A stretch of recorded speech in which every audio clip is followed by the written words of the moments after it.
এখন পর্যন্ত প্রতিষ্ঠিত হয় নাই। এখনো কেউ কেউ গণতন্ত্রকে নস্যাৎ করার জন্য, সংস্কারকে আগে নেওয়ার জন্য চেষ্টা চালিয়ে যাচ্ছে।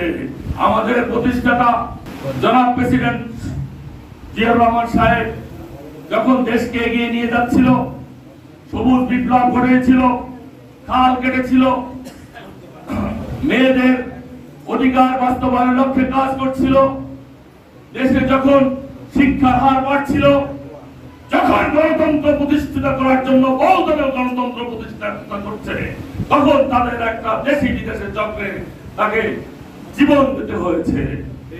যেমনি চক্রান্তের শিকার হয়েছে আমাদের ভারপ্রাপ্ত চেয়ারম্যান জননেতা জনাব তারেক রহমান অনলাইনের মাধ্যমে। আমরা দেখতে পাচ্ছেন সুদীর্ঘদিন মাস্টার মাইন্ড আমাদের ভারপ্রাপ্ত চেয়ারম্যান জননেতা জনাব তারেক রহমান আমাদের মাধ্যমে আন্দোলন সংগ্রাম করেছে। লক্ষ লক্ষ লোকের নামে মামলা হয়েছে, হাজার হাজার লোক গুম হয়েছে, হাজার হাজার লোক জীবন দিয়েছে।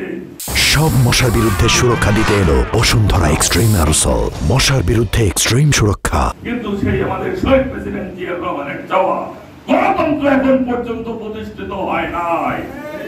এখনো কেউ কেউ গণতন্ত্রকে নস্যাৎ করার জন্য, সংস্কারকে আগে নেওয়ার জন্য চেষ্টা চালিয়ে যাচ্ছে।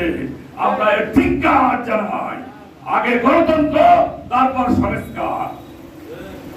কেউ কেউ বলে যে আমরা অমুক পার্টি, আমরা তমুক পার্টি। আরে বাবা, তোমার তো নামই নাই, আরে তোমার তো নিবন্ধনই নাই, তুমি কিসের চিলড্রেন পার্টি, তুমি কিসের জামাত? সুতরাং আগে নাম নিয়ে আসো, যে আমরা অমুক নামে ডাকেন, সাড়া দিব। তোমাদের কথা জনগণ মানে না।